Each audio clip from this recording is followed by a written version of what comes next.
getting into competitive Pokemon can be quite overwhelming or challenging, especially if you haven't played the games before. It can be quite overwhelming, especially in the beginning, as there's a lot of new content you need to learn and understand in the world of Pokemon.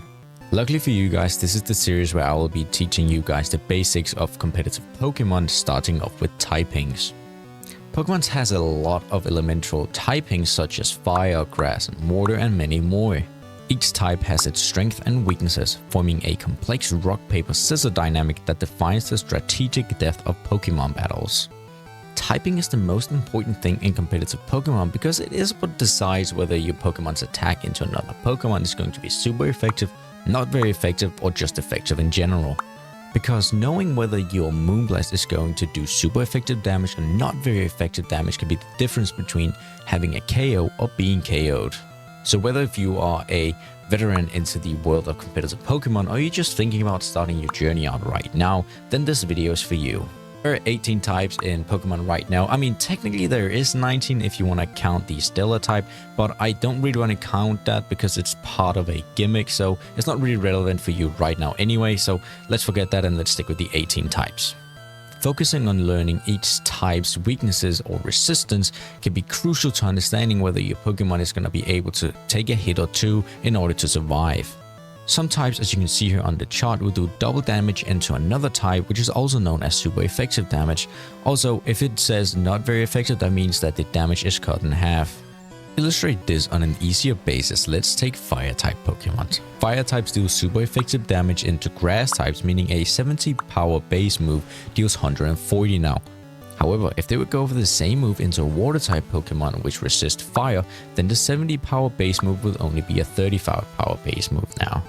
That's why when you start out your playthrough, you can choose between a grass type, fire type, and a water type, so no matter what you choose, it would always balance out. Understanding type strength and weaknesses are crucial to understanding team building. A well-rounded team wants to have Pokemon which can cover for each other weaknesses.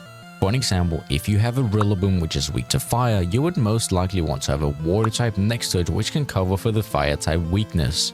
Now that you've been taught the basics of typings, let's move on to something a little bit more complex than that. Not every Pokemon is a pure fire type like Torkoal.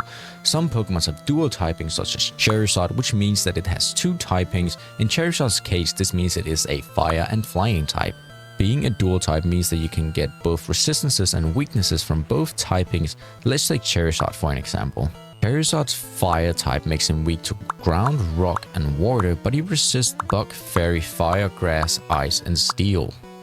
Charizard's flying type makes him weak to electric, ice, and rock, but however, he resists bug, fighting, and grass and is completely immune to ground.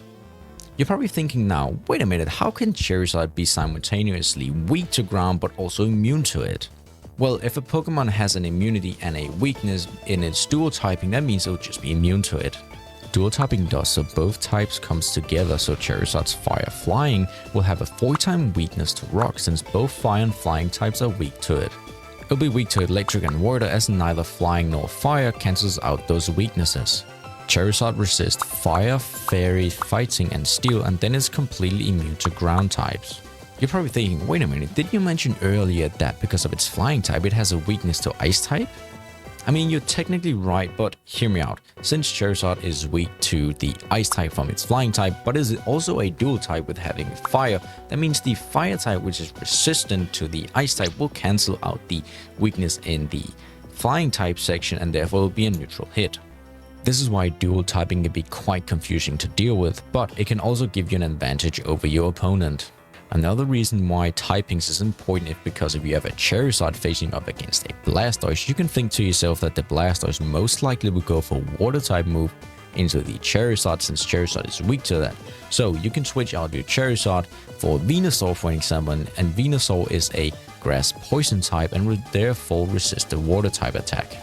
I guess you can compare competitive Pokemon a bit to chess because you're trying to predict your opponent's next move so you can take control over the game. So to understand each type's weakness, resistance, or even immunity can be quite a mouthful, especially when you start taking into account dual typing.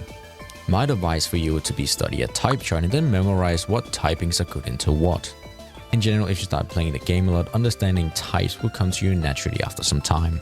I hope this video helped you no matter if you are a veteran into the game or if you're just starting out your journey.